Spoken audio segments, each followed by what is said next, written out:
शंकर के शिवलिंग को बनाने के लिए मिट्टी कहाँ की होना चाहिए, किस जगह पर बनाना चाहिए, मिट्टी में कैसा जल मिलाना चाहिए। जब शिवलिंग का निर्माण करें, शंकर के शिवलिंग को जब बनाएं, तो सबसे पहले कैसे बनाएं, उस तक का विधान शिव महापुराण में और लिंग पुराण में कहा गया। महाराज कहा, क्यारे की मिट्टी हो, क्यारा मतलब समझिएगा, जिस मिट्टी पर कोई गंदगी ना करी गई हो, ऐसी जगह का कोई भाग मिट्टी का लाया जाए जहां कोई गंदगी ना करे। शिव महापुराण की कथा कहती है।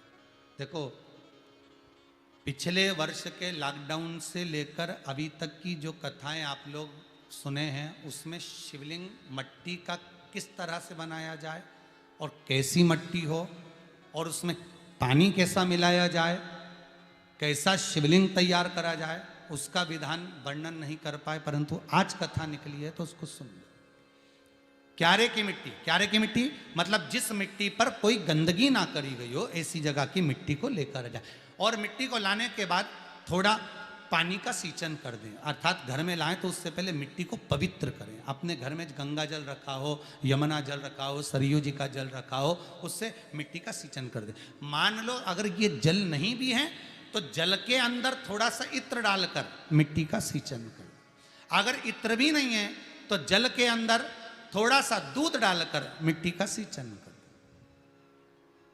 दूध भी नहीं है तो एक बेलपत्री जल के अंदर डालकर उस पानी का सींचन करें। बेलपत्र भी नहीं है, पीपल का पत्ता डालकर उसका सींचन कर दें। पर मिट्टी पर घर में लाते से ही, ये नहीं कि मिट्टी आज लाए और तुमको शिवलिंग कल बनाना है, तो मिट्टी अगर 1 दिन पहले लाए हो, 2 दिन पहले लाए हो, 4 दिन पहले लाए हो, तो उसी दिन जल का सींचन होना चाहिए। ये नहीं कि जिस दिन बनाएंगे उस दिन सींचन होगा।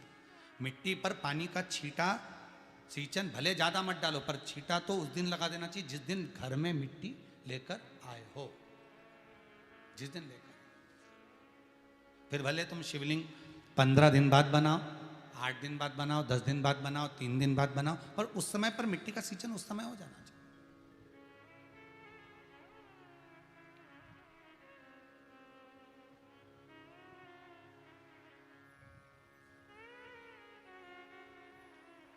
फिर कहा, जिस दिन शिवलिंग का निर्माण करो उस दिन प्रातः में अगर आप शिवलिंग बना रहे हैं तो ब्रह्म मुहूर्त में मिट्टी को गला दो। किस पानी से गलाना है उसका भी प्रमाण, उसका भी शास्त्र वर्णन करा। किस जल से गलाया जाए, शिव महापुराण की कथा कहती है, अगर आपको आज शिवलिंग का निर्माण करना है, शाम को आप शिवलिंग का निर्माण कर रहे हो, तो अपने पानी का जो मटका होता है, हंडा होता है, रसोई घर में जहां पानी भर कर रखते हो, उसके नजदीक में एक कलश जिसमें अलग से ताजा जल भरा जाए और उस पर प्लेट ढकी हो और उस पर एक चावल का दाना रखा हो, उस जल को लेकर आओ। थोड़ी देर रखा रहे, आधा घंटा, 2 घंटा, 3 घंटा, 15 मिनट, 20 मिनट, पर वो पानी वहां रखा होना चाहिए। रसोई घर में अन्नपूर्णा का निवास होता है, परिंदे के पास पितरों का निवास होता है। अन्नपूर्णा, पित्र सब रसोई घर के भीतर विराजमान होते हैं।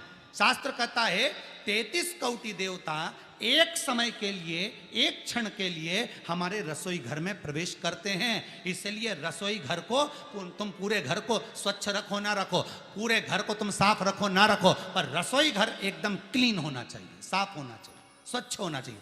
आज के ज़माने में तो खैर गया, पर पहले जब मट्टी के चूल्हे होते थे, जब चूल्हा बंद होता था तो उसको गीला कर कर, गोबर को या पानी में उसको गीला कर कर, एक कपड़े को गीला कर कर पूरे चौके को, रसोई घर को पोंछा जाता था। मिट्टी का होता था वो, तो भी उसको पोता लगाते थे, पोंछते थे।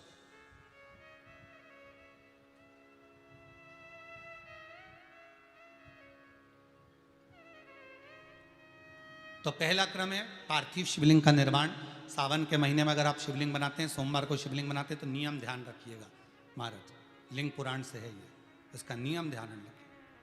क्या करना है, मिट्टी को लाना है, जल का छींटा देना, छींटा जरूर देना, घर में लेकर आए और जल का छींटा होना जरूरी है। 2 दिन तक 3 दिन तक मिट्टी रखी हुई है, और उसके बाद अगर आपने पानी का छींटा नहीं दिया है और आपने डायरेक्ट मिट्टी को गला दिया और उसके बाद बनाया, तो उसका कोई प्रमाण नहीं। जल का छींटा अवश्य। फिर उसको रख दें, 15 दिन बाद बनाओ, 4 दिन बाद बनाओ, 3 दिन बाद बनाओ, 2 दिन बाद बनाओ। शिवलिंग जब बनाओ तब उस मिट्टी को, जो कलश आपने रसोई घर में रखा है चावल का दाना रखकर प्लेट के ऊपर, अर्थात उस कलश का जल उस मिट्टी में थोड़ा सा डालिए। क्यों डाला जाता है उसका भी भाव वर्णन किया है। अब भविष्य पुराण, स्कंद पुराण और अग्नि पुराण, इन तीनों से ले लिया गया।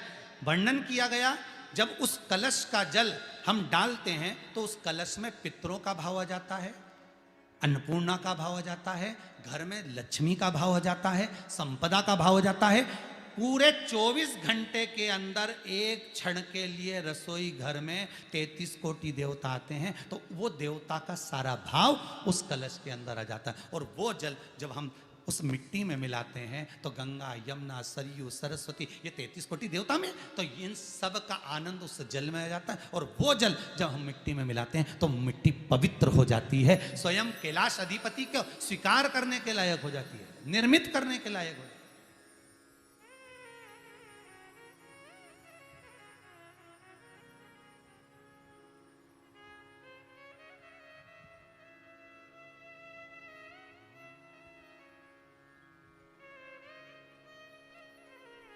शिवलिंग का निर्माण। अब शिवलिंग का निर्माण कैसे करना? मिट्टी में गला दिया पानी में। सबसे पहले शिवलिंग बनाने से पहले पात्र जो होता है उसके नीचे एक बेलपत्र रखी जाती है। क्या रखना है? एक बेलपत्र। शंकर को झेलने के लिए कोई साधारण नहीं है पात्र जिस पे झेला जाए। स्वयं गंगा शिव की जटा में, और आप शंकर के शिवलिंग का निर्माण कर रहे हो, कोई साधारण नहीं हो सकता। स्वयं आप विदेश्वर संहिता के अंतर्गत पढ़े कि ब्रह्मा और विष्णु, ब्रह्मा ऊपर जा रहे हैं, भगवान विष्णु नीचे जा रहे हैं, तो पता नहीं कर पा रहे कि यहां चरण कहां पर और शीश कहां पर है, उसको जान ही नहीं पा रहे।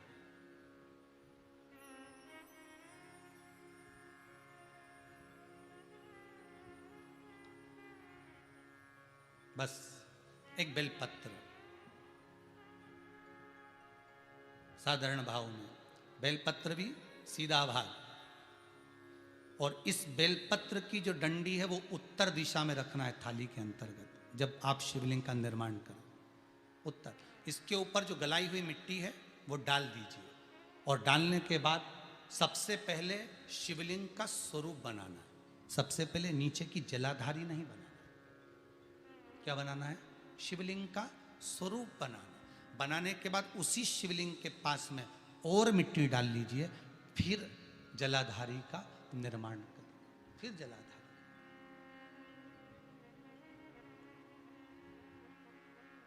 शिवलिंग जलाधारी निर्मित हो गई। शंकर जी का संपूर्ण परिवार शिवलिंग में रहता है, आपको पहले भी कहा। भगवान भूत अधिपति भूतेश्वर भगवान शिव का संपूर्ण परिवार शिवलिंग में, पहले भी कथा में कहा, आज फिर आपको वर्णन कर देते हैं। जैसे ये जलाधारी है गोल, ये चरण है, ये शिवलिंग है। ये जो गोल भाग है जहां पर भगवान शंकर का शिवलिंग रखा है, ये पार्वती जी का हस्त कमल है। जहां से पानी नीचे गिर रहा है, इसके राइट भाग में श्री गणेश जी का स्थान, लेफ्ट भाग में श्री कार्तिकेय जी का स्थान। बीच में जो एक मोटी सी लाइन होती है जलाधारी में, वो पार्वती जी के सुंदर पुत्री अशोक सुंदरी का स्थान। शंकर जी के ऊपर जो तिकोनी रखी रहती है, उसके ऊपर से जो जल बूंद बूंद नीचे गिरता है, ये जो पानी बूंद बूंद नीचे गिरता है, या आप कलश से जल चढ़ाते हो या आप श्रृंगी से जल चढ़ाते हो, तो ये जो पानी गिर रहा है, ये शंकर भगवान की 5 पुत्रियां, जया, विषहरा, शामरी बारी, दौतली और देव, ये शंकर जी की 5 बेटियां, 5 पुत्री।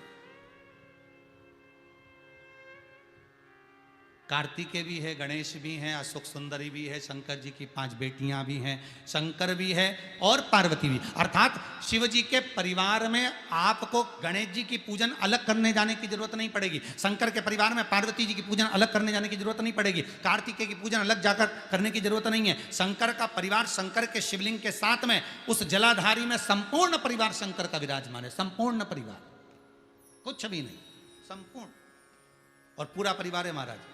फिर वही बात आई, ध्यान दीजिएगा, जिस व्यक्ति को नींद ना आवे, रात्रि को सोते समय टेबलेट खाने की जरूरत नहीं, शंकर भगवान की 5 पुत्रियों का नाम लीजिए। जया, हाथ में जल लो, पलंग पर बैठो, जल हाथ में लिया, जया आचमन कर लो, विषहरा आचमन कर लो, श्यामली बारी आचमन कर लो, दौतली आचमन कर लो और देव आचमन कर लो। ये शंकर की जो 5 पुत्रियां हैं, ये ऐसी पुत्रियां हैं जो निंद्रा देवी को लेकर आती हैं और हमें विश्राम का आनंद सुख प्रदान करती, हमारे नयनों पर विराजमान रहती।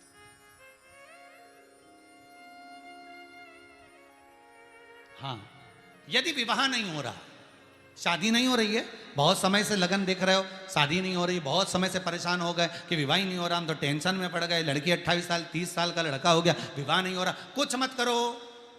अष्टमी तिथि आए तो अशोक सुंदरी वाली जो जगह है वहां पर हल्दी की 7 बिंदियां लगा दो, लड़का लड़की का हाथ उस बिंदी पर रखवा दो, उसका नाम गोत्र बोलो, उसी हल्दी में उसके हाथ पीले करवा दो और पीपल के पेड़ पर उस हाथ के 5 छापे पड़वा दो, 3 महीने में विवाह पक्का हो जाता है महाराज। उसका इतना, अशोक सुंदरी के उस हल्दी का इतना प्रमाण,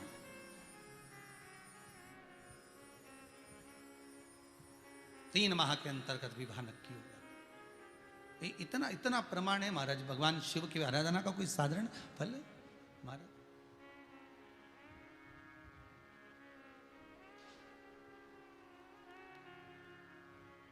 निर्मित करा शिवलिंग।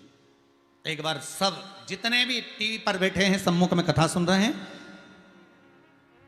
फेसबुक यूट्यूब पर सुन रहे हैं, एक बार साथ में समझें वापिस निर्माण को, शिवलिंग के निर्माण को। मिट्टी लाए, स्वच्छ जगह की, जल का छींटा दिया, रखा। जब शिवलिंग बनाया तो 1 कलश पानी पहले से 2 घंटा, आधा घंटा, 15 मिनट, 20 मिनट पहले उसको रख दिया, उसी पानी से उसको गीला करा। गीला करने के बाद उसका निर्माण सबसे पहले बेलपत्री, बेलपत्री के ऊपर मिट्टी, मिट्टी के ऊपर रखकर शिवलिंग का निर्माण, फिर जलाधारी का निर्माण और शिवलिंग का निर्माण पूर्ण होने के बाद में फिर बाबा का सुंदर भाव से आप श्रृंगार करें, अभिषेक करें, पूजन करें। और एक बात याद रखना, पार्थिव शिवलिंग का अगर निर्माण करा है तो आपको वो पार्थिव शिवलिंग को रात्रि होने से पहले विसर्जन होना जरूरी है। हाँ, अगर कोई शिवरात्रि का दिन है तो फिर आप पूरी रात रख सकते हो, हरतालिका तीज का दिन है पूरी रात रख सकते हो, बड़ी तीज है, छोटी तीज है, आप शिवलिंग बनाए हो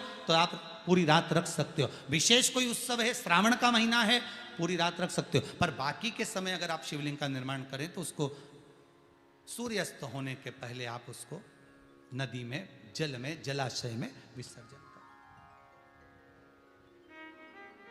बहुत ध्यान दीजिएगा, विसर्जन करते समय जब आप विसर्जन करें, पानी में अपने पात्र को, शिवलिंग को जब छोड़ें, उस समय पर ध्यान दीजिएगा कि शिवलिंग की जो जल की धार है, जिसका उत्तर की ओर जो जल की धार होती है, विसर्जन करते समय वो जल की धार अर्थात वो उत्तर का भाग हमारी ओर होना चाहिए और थाली इस तरह से पकड़ें कि वो भाग हमको जब डालें तो वो भाग हमको दिखे, थोड़ा सा नजर आए पानी में डालते समय। और जब वो थोड़ा भाग दिखता रहे, और जिसलिए आपने शिवलिंग बनाया, जिस कामना से आपने शिवलिंग बनाया है, वो कामना उस भाग को पानी में देखते देखते बोल दीजिए, वो कामना पूर्ण हो जाती है। इसको कहते हैं पार्थिव शिवलिंग का निर्माण करना और उसकी आराधना करना। उसकी आराधना कई लोग करते हैं, बना भी लेते हैं, पूजन भी करते हैं, और कई बार कहते हैं हमारा काम नहीं, तो उसमें भगवान का दोष नहीं है, दोष अपना देखो। आप आए नहीं, सुबह हो गई, मेरी पूजा की थाली धरी की धरी रहेगी। क्यों नहीं आए, किस लिए नहीं, वो हमें देखना।